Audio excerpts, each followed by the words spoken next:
নামাজে মনোযোগ ধরে রাখবেন যেভাবে। পবিত্র কোরআনে নামাজে মনোযোগী হওয়ার নির্দেশ দিয়ে আল্লাহ তাআলা বলেন, তোমরা সালাতের প্রতি যত্নবান হও, বিশেষ করে মধ্যবর্তী সালাতের প্রতি, এবং আল্লাহর সামনে বিনীতভাবে দাঁড়াও। সূরা বাকারাহ আয়াত 238। অন্য আয়াতে বিনয়ী ও মনোযোগী মুসল্লিকে সফল আখ্যায়িত করা হয়েছে। ঈর্ষাদ হয়েছে, অবশ্যই সফলকাম হয়েছে মুমিনরা, যারা নিজেদের নামাজে বিনয়ান্ব। সূরা মুমিনুন আয়াত 1-2। নামাজে একাগ্রতা হারানোর অনেক কারণ আছে। ইমাম গাজালি রহমাতুল্লাহ আলাইহি নামাজে মনোযোগ ও একাগ্রতা হারানোর দুই ধরনের কারণ উল্লেখ করেছেন। বাহ্যিক কারণ হিসেবে উল্লেখ করেছেন শব্দদূষণ ও শোরগোল।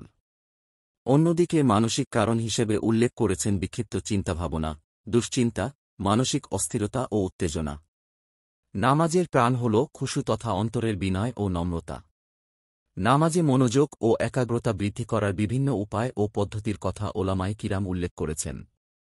যেমন কোরআনের অর্থের দিকে মনোনিবেশ করা, মনে সবসময় এই ধারণা রাখার চেষ্টা করা যে আমি আল্লাহর সামনে দাঁড়ানো, আল্লাহ তাআলা আমাকে দেখছেন।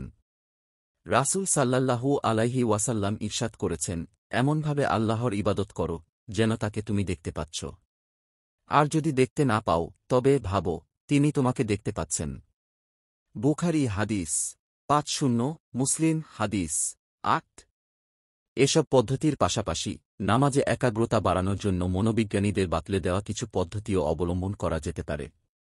তাদের মতে, ইবাদত এমন এক মেডিটেশন যা আমাদের মস্তিষ্ককে আরও গভীরে নিয়ে আলফা ব্রেইন ওয়েভের সঙ্গে সংযুক্ত করে। আমাদের একাগ্রতাকে আরও নিবিড় ও প্রখর করে তোলে, সৃজনশীলতা বৃদ্ধি করে এবং মানসিক প্রশান্তি আনে। মনোবিজ্ঞানের আলোকে 3টি উপায়। 1. নামাজ আদায়ের জন্য নীরব ও কোলাহলমুক্ত পরিবেশ নির্বাচন করা। কারণ শব্দভুল ও অস্বস্তিকর স্থানে আমাদের অবচেতন মন ও অন্তর্দৃষ্টিরুদ্ধ হয়ে থাকে। তাই মনোবিজ্ঞানীরা ক্লায়েন্টের মন সংযোগ বিনষ্টকারী বিষয়গুলো হ্রাস করে থাকেন। কাজেই পুরুষের জন্য মসজিদই হতে পারে নামাজের উপযুক্ত স্থান। নারীদের জন্য ঘরের কোনো একটি স্থান নির্ধারণ করা উচিত, যেখানে বাচ্চাদের শোরগোল ও চেঁচামেচির সম্ভাবনা আপেক্ষিকভাবে কম।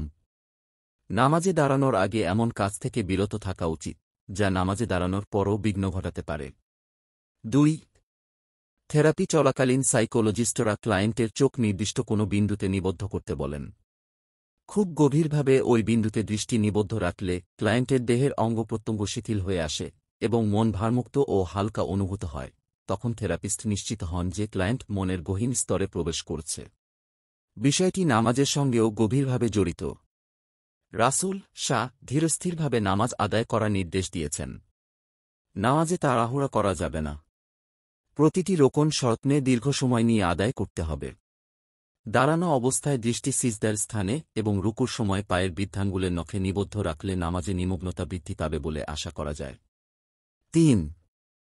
সাইকোলজিস্টরা ক্লায়েন্টের মন সংযোগ বৃদ্ধির জন্য আরেকটি উপায় অবলম্বন করেন। তা হল গভীরভাবে শ্বাসপ্রশ্বাস। কারণ গভীরভাবে শ্বাসপ্রশ্বাসের ফলে মস্তিষ্কে রক্ত সঞ্চালন বৃদ্ধি পায়। ফলে ক্লায়েন্টের মানসিক চাপ প্রশমিত হয় এবং তারা স্বাচ্ছন্দ্য বোধ করেন। নামাজের ভেতরে বা আগে পরে আমরা তা প্রয়োগ করতে পারি। আল্লাহ আমাদের সৃষ্টি করেছেন তার ইবাদত করার জন্য। জীবন ও জগতের ব্যস্ততায় আমরা যদি আল্লাহর ইবাদতে গাফিলতি করি এবং নামাজে তাড়াহুড়া করি, তবে আমরা লক্ষ্যচ্যুত হব, আখিরাতে বিফল হব, যা কোনোভাবেই কাম্য নয়। তথ্যসূত্র: aboutislam.com অবলম্বনে।